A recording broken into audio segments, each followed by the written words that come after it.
Lubega, thank you very much for coming to give us an interview today.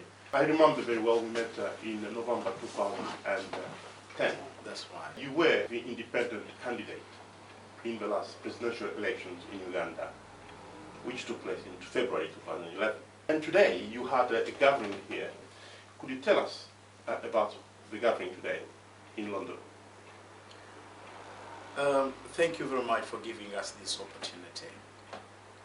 Thank you very much, everybody. And our thanks to members of the international community as well as Ugandans home and in the diaspora. We are lucky today we had a mammoth gathering, bring together Ugandans of different walks of life, of different political beliefs, leading, or the convener being the FDC, our FDC friends, Forum for Democratic Change. And we had former presidential candidates, Dr. Chiza Besigye and myself, the Secretary Generals, and also the representatives of the different parties, NRM, DP, UPC, SUBI, and many others, in the same gathering. The theme of the day was about the crisis in Uganda. You can put it, the crisis in Uganda. And as well, how do we get out of this crisis? And that was put in one phrase, way forward.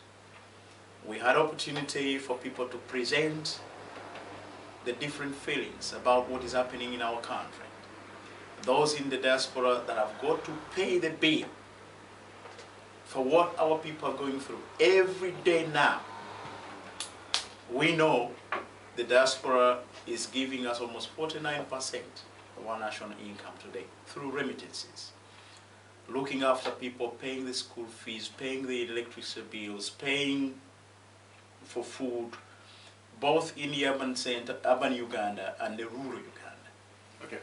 Is it possible for you to tell us more about actually what happened during the elections in February 2011?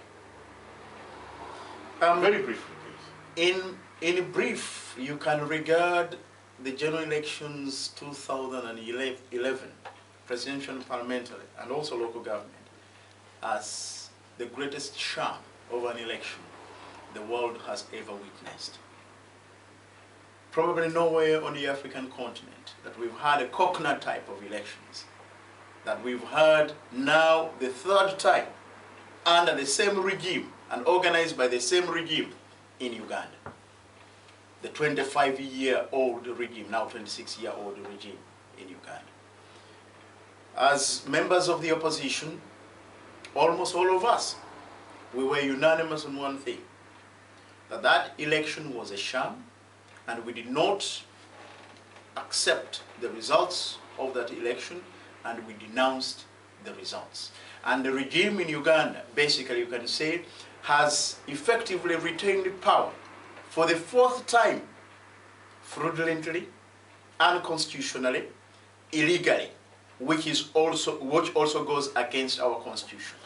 Ms. Lubega, are you saying that the Electoral Commission was not fair?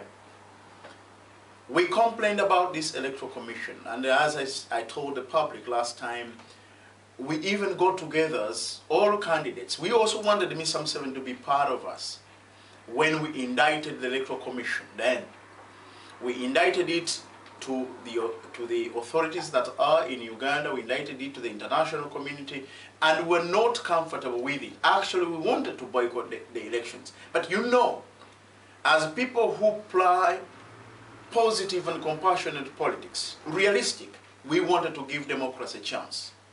And we thought we would work under the burdens of what we are going, of our political system, to ensure that we could deliver the democracy, the people's verdict, as it should have been. Unfortunately, Mr. Museveni and his henchmen and the regime did not give us a chance. And they made sure that that incompetent, because it is on record, European Union, African Union, and for now 3 consecutive elections, they are saying that they have said, and they're on record to have said that Electoral Commission was incompetent, was fraudulent and it was biased, and it was a regime electoral commission.